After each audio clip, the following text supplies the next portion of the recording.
Hi, Julia. I'm Rebekah Griffith. I'm the ED DPT, and today I have Julia Smith with me, an occupational therapist who practices in the emergency department.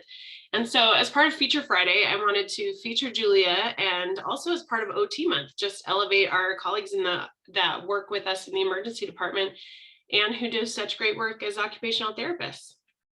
You want to introduce yourself?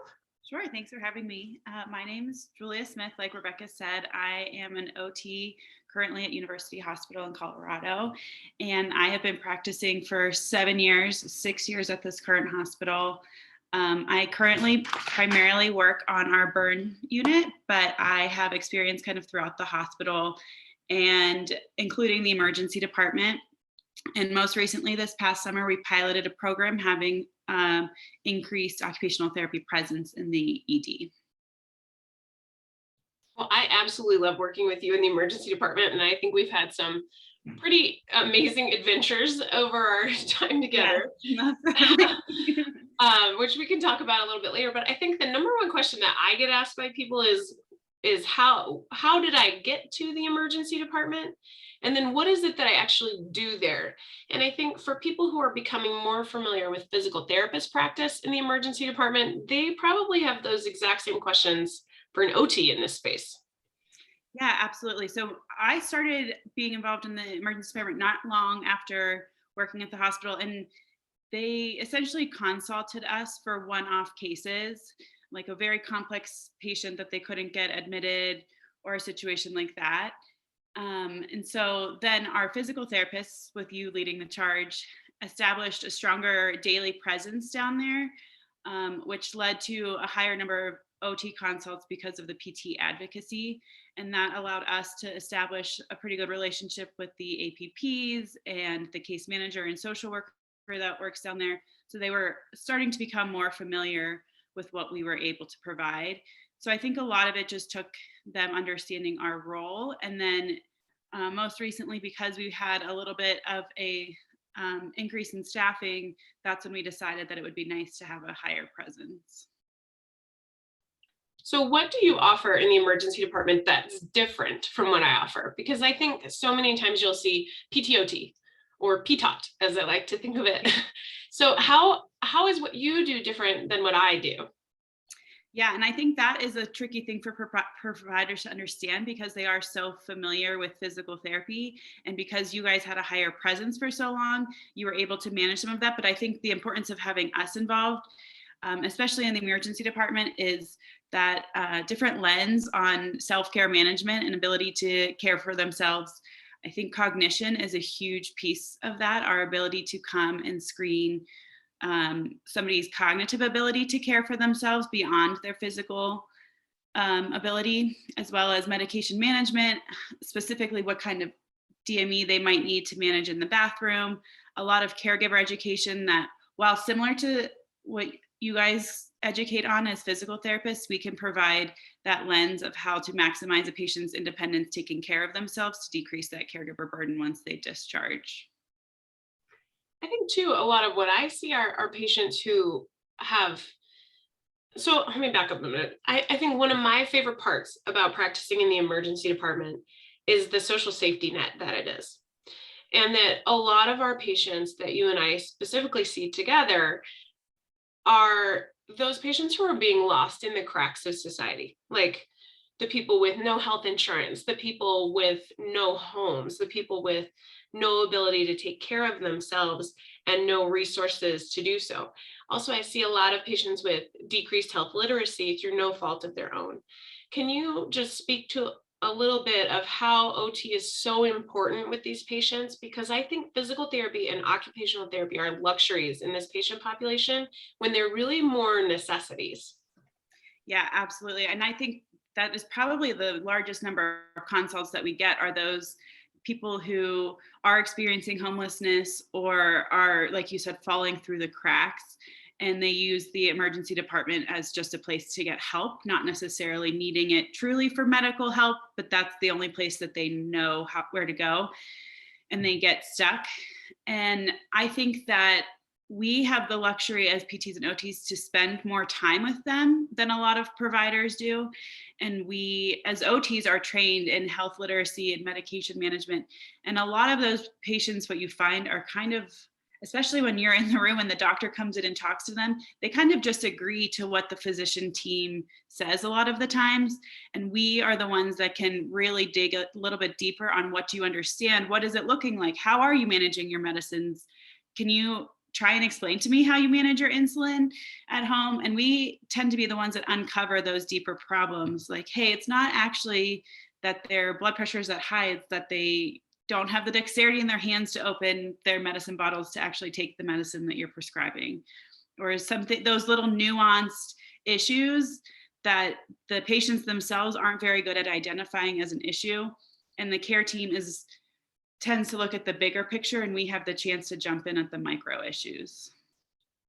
One of my favorite quotes about occupational therapy is that an OT asks what matters to you and not what's the matter with you.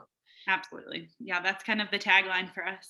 I love that. And I think that I see you doing that in the emergency department, when in the emergency department, the focus is almost always like, how do we get you out of here? On to the next step, whatever that might be, whether that's subacute rehab or home care. I really appreciate your approach to like, what's most important to the patient? What are they struggling with the most? And what will make the biggest difference for them in their daily life? How do you manage to do that in such like a short period of time with people? I think a lot of it is, for my mind, I like to approach it as like, let the other people on the care team do their job. Like, I don't need to, if we've already diagnosed like a musculoskeletal issue and you guys are already involved, I don't necessarily need to spend my whole session seeing if a patient can move around. I need to figure out why they fell in the first place, or what keeps bringing them back to the hospital over and over again. So I like to, one of my first questions usually in the ED is, first of all, like, why are you here? Because even though I've read the chart, I've talked to the doctor, I know why they're here. Sometimes they give you a very different answer than what is written in the medical chart, because they perceive it differently than what the doctors have to document. So I think a lot of it for me is focus. It sounds simple, but focusing on the patient and asking the patient exactly what they need. And even more than that, I think a lot of times we find asking from the caregiver what they need, because so many of the caregivers bring their loved ones to the hospital because it's just becoming overwhelming, and they're not trained healthcare professionals. So if somebody has a decline at home, they're now trapped not knowing how to care for these people. And so they bring them to the hospital saying something's wrong, and really it might just be a little bit of training from you and me to help them feel empowered to safely take care of their loved one. I think that's a huge part of it. I mean, we do see so many patients that are there for failure to thrive or home safety reasons, or family can no longer provide enough care, things like that. And I'm always shocked at the number of people who have never been given any education. They've never been given any durable medical equipment. They've never been told that there's help available, like home health. What's that? And just making those appropriate recommendations for a safe and functional discharge, I think really keeps a lot of people in their home. But I think people would argue that that shouldn't be happening in the emergency department, and it shouldn't get to that point. So where do you see, like in our healthcare system, where we could get a little bit upstream with making a difference? Yeah, I think the emergency department just highlights every societal issue that we have. I think, unfortunately, a lot of our care in the ED is insurance based. Most of the time before we even go see a patient, I ask what their insurance is, because I need to know what options of resources I can offer to the patient when I'm in the room, which I think is just a terribly frustrating situation. And I think makes us have to get very creative in what we provide or recommend to these patients. But I think it really does come down to the access to primary care providers and home occupational therapists and physical therapists provided in the outpatient setting. Because like you said, so many of them who, the other day we saw someone who had Parkinson's, who, as you would anticipate, had a gradual decline, didn't have any equipment at home, didn't have a shower chair, didn't have a walker. And so if they had just been linked into some sort of clinic, a neurology clinic, or even just the primary care to identify these issues, they wouldn't have had to come to us. But they functionally declined, and then their only option was the emergency department, because then their family just couldn't manage anymore. So I would love for there to be more community outreach in that sense of helping patients understand what options they have, because a lot of them may have a primary care that they don't see very frequently, but they don't realize that there are specialists that can address these issues before they have to come to us. And I think that gets back to the health literacy component.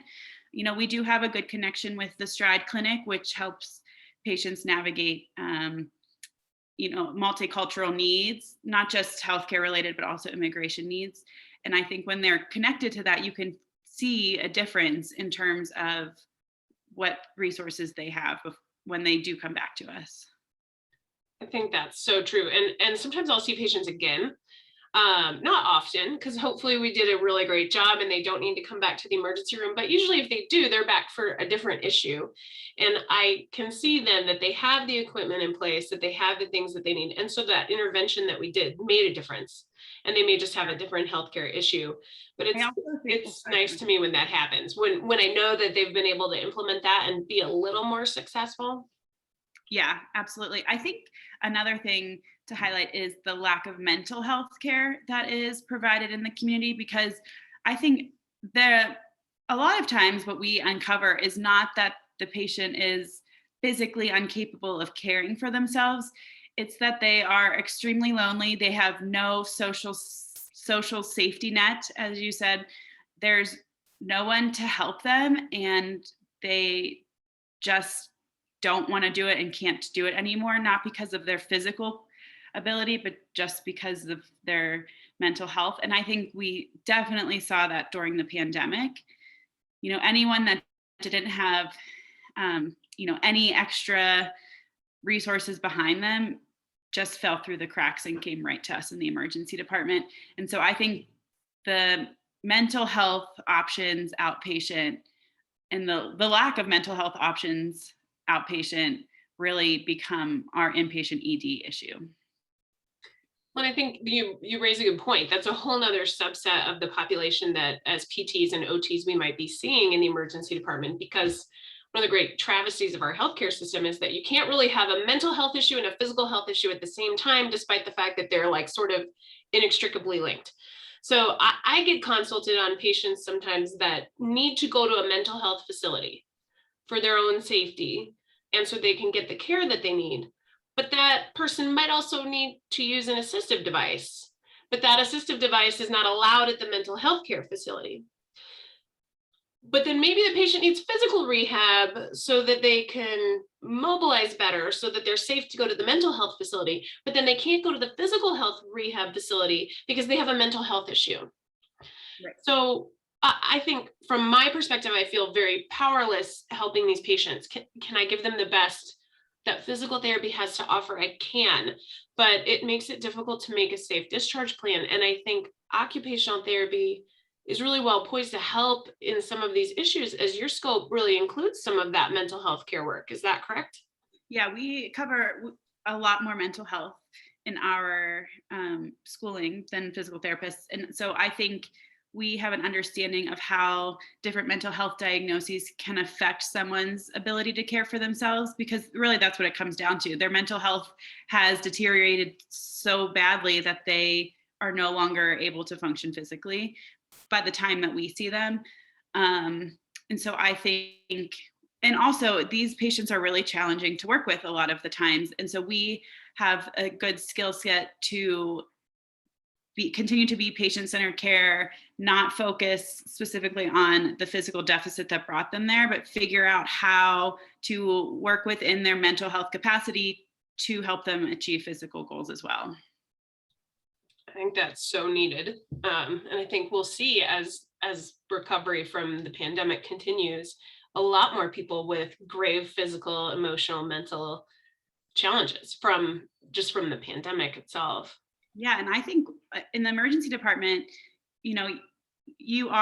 there still is a lot of medical workup. So, I think we could probably both say that we've at some point caught someone who's having a stroke that wasn't caught by the doctors, or, central cord compression or something. But I think also, like, the one thing that I've caught, for lack of a better word, in the emergency department is functional movement disorder, because these are the patients that are kind of in a extreme mental health exacerbation, but it presents as a physical exacerbation, and there's that like overlap between them, and the doctors are continuing to do workup and ruling everything out. And that's kind of a good role for occupational therapy to come in, and we can kind of help figure out, what is the trigger, or was there a specific event that started all of this, and then helping them access long-term resources to manage that. Yeah, that's one of my favorite patient populations to work with in the emergency department, actually, because I think how I look at my role with those patients is, how can I get you to trust your body? Because right now it feels like everything's so overwhelming and your body is now also failing you. And that can be really frightening for patients, particularly that are suffering with this disorder. So I really like to help them. How can I help you move safely? How can I help you trust your body so that we can continue moving forward with your rehab? And I think you and I would both agree that acute rehab is often a good discharge disposition for these patients to get them the best care that they need. Yeah, absolutely.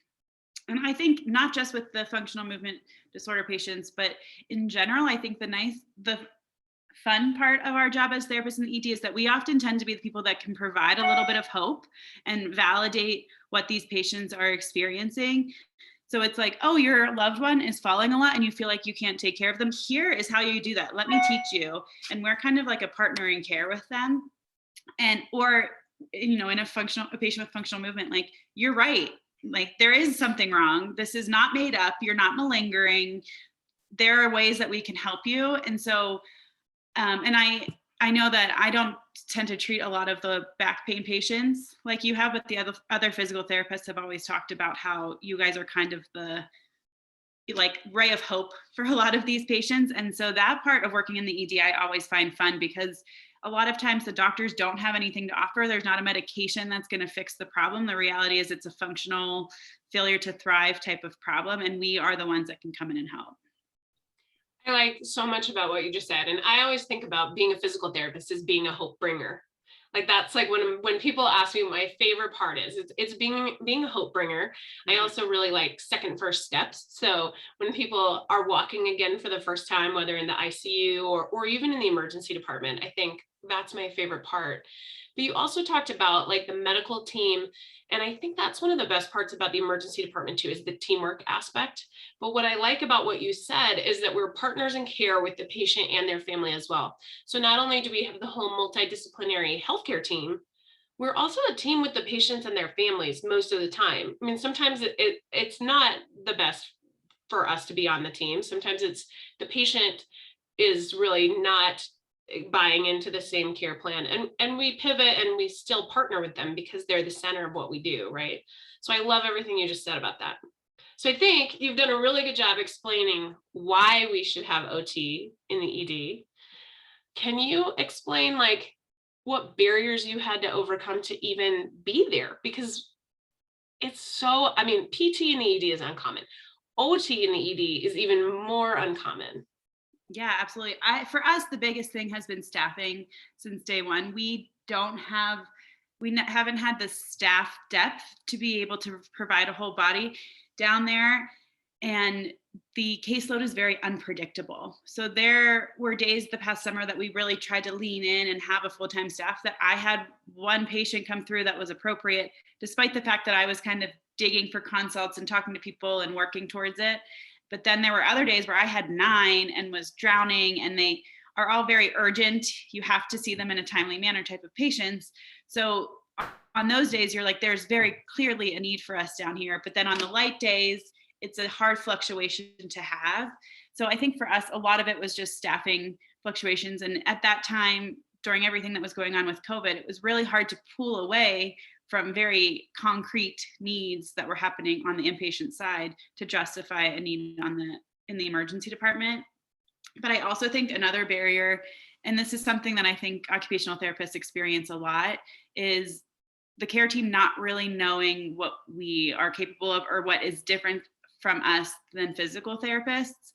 And especially before we had a little bit more of a standalone presence, most of the time that I went down there, I co-treated because it was for a very, very complex patient that the physical therapist identified two needs, whether it was because we really thought they needed skilled nursing, or it was just they had cognitive needs on top of physical.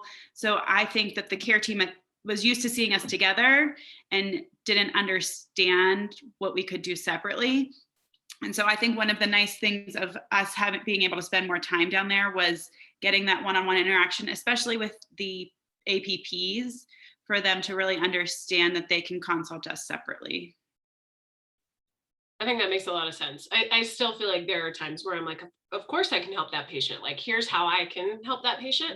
And then there are other times when I get consults and I'm like, yeah, no, no, like I cannot, I'm not that kind of therapist. Like, I can't make a difference here. So I appreciate that you still are trying to overcome that despite having a heavy presence in the emergency department.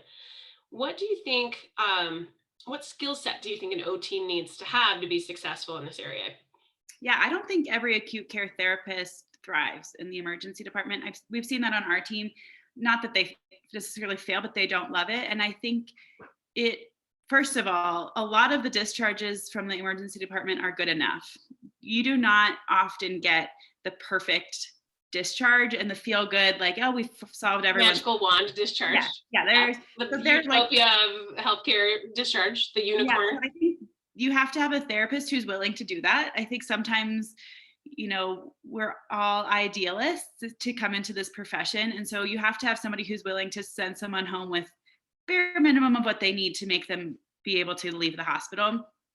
I also think that you need someone with really strong clinical reasoning skills who can look at a problem that doesn't have all of the details there. So much of the time on the floor, the medical workup is already done and all the answers are there. But when we see the patients in the emergency department, the workup is still in process. A lot of times they don't even have a diagnosis. They have a presenting problem that the team is working on and maybe some labs or imaging that they've already ruled things out. So I think that you need to have a little higher level clinical reasoning and some of those differential diagnosis skills to really kind of have a different set of eyes on what you're looking at. And then I think you need to have a very assertive person, because the team in the emergency department works very well together, but they all have their own mission and a ton of other patients that you're taking care of. So you really need to figure out, like, what is a high priority problem and how to effectively communicate that to the MD or the PA without giving them more information than they need. Like, what do they need to know and what do you need from them to solve the problem, as opposed to having like this long discussion about someone. They really just want us to tell them what the patient needs to get out of the hospital. Well, there's different communication strategies, right? Like, I need you to listen right now. This is an emergent issue. Like, this is critical. I have serious concerns about this patient's immediate well-being. Yeah. And then there's like, well, this would be best case scenario, but this is what I'm going to recommend, or I don't think this will be successful and this is why. And I think you do particularly a really good job of making your patient's needs known. So let me ask you like one or two more questions. Yeah. Okay. So tell me, like, what do you feel like your biggest win has been in the ED? I know you and I feel like we've had so many great cases together where we really like made a difference. I think we've also had cases together where like I felt like I was going to cry at the end because I felt like there was nothing I could do. So I want to know for you, like, what's that memory, like, of course, being respectful of patient confidentiality, like, what's that moment that really sticks with you that makes you glad this is what you do? Oh man, I feel like there have been so many of those. We had a woman recently who she was elderly. I think she had a fall at the airport, didn't live locally, had the beginnings of dementia, and the team had come to us and said like, hey, I think she needs placement in a skilled nursing facility. And we were able to come up with a pretty creative plan to be able to get her back to where she lived with the right equipment, with home services in a different state. And it was a very complex, I think it took us even into the next day. It was this very complex plan for this really sweet woman who was initially told that she was going to have to stay in Denver for the next 3 months to rehab from all of these injuries. And we were able to get her back to Ohio with her family without costing them an arm and a leg. And the excitement and the tears, she just started sobbing to us. And I feel like it was one of those kind of confirming moments of, this is why we do the work. But I also had a patient who was not a ray of sunshine, and she was a repeat offender, terrible mental health illness. I think she had the diagnosis of borderline personality disorder and bipolar maybe, and just was causing a living nightmare for her adult children. She was in her late 70s and she was just really mean to them. And they were trying to help her. She wouldn't listen to anyone. She would fall. They would come to her house and there was urine and feces everywhere and she just couldn't manage. And I was able to she also was refusing placement, which is what we were recommending. And the adult daughter was distraught because she's like, she just is going to go home and not thrive anymore. And then she's going to call me and it's my fault. And we were able to have a really good discussion of, your mom still has capacity, so she can continue to make these bad decisions. And she's going to just keep coming back to the emergency department. It's the reality of her choices. It's not like she has dementia and is making bad choices. Like, she's completely with it. She's just a mean person. And I was able to kind of talk to the daughter of, it's time for you to back out. You're not going to solve your mom's problems.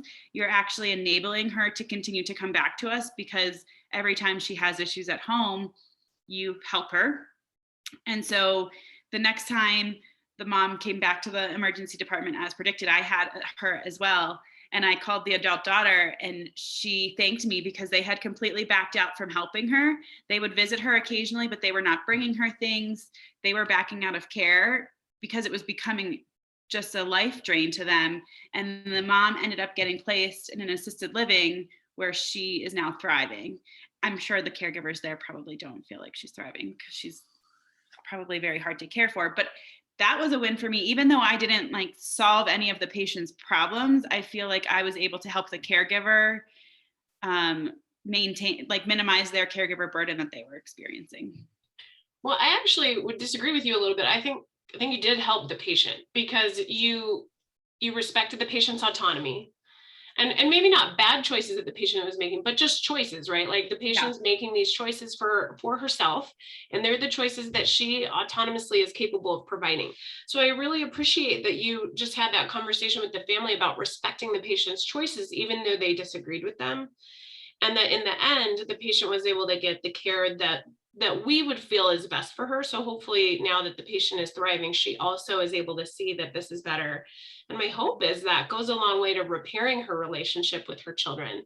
Now that they're not in this like adversarial position where the children are like, you should do this. And she's like, I don't want to do that. I want to live in this home. I want to live this way. And you need to leave me alone. Like, I think we need to respect people's choices, even when we don't necessarily agree with them. And you did a good job of like centering that for the family.